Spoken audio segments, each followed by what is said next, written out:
মেদিনীপুর থেকে হাওড়া যাওয়ার last local.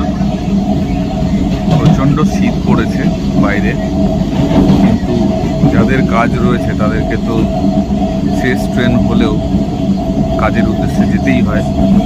তো এই শীতে কীভাবে মানুষজন হাওড়া স্টেশন যাচ্ছে সেটা তোমাদেরকে একটু দেখাতে চাইছি।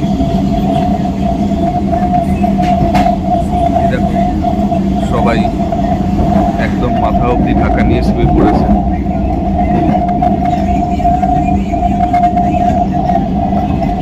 অনেকে সিটের উপরে এরকম চট পেতে তারপর শুয়েছে। বেশিরভাগটাই ফাঁকা, ওদিকেও কয়েকজন আছে, তারাও সেই একইভাবে শুয়ে আছে। সত্যি মানুষের জীবনটা না দেখলে অনেক কিছু এক্সপিরিয়েন্স করা সম্ভব হয় না।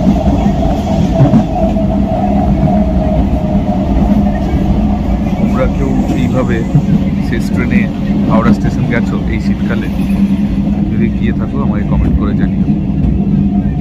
টাটা।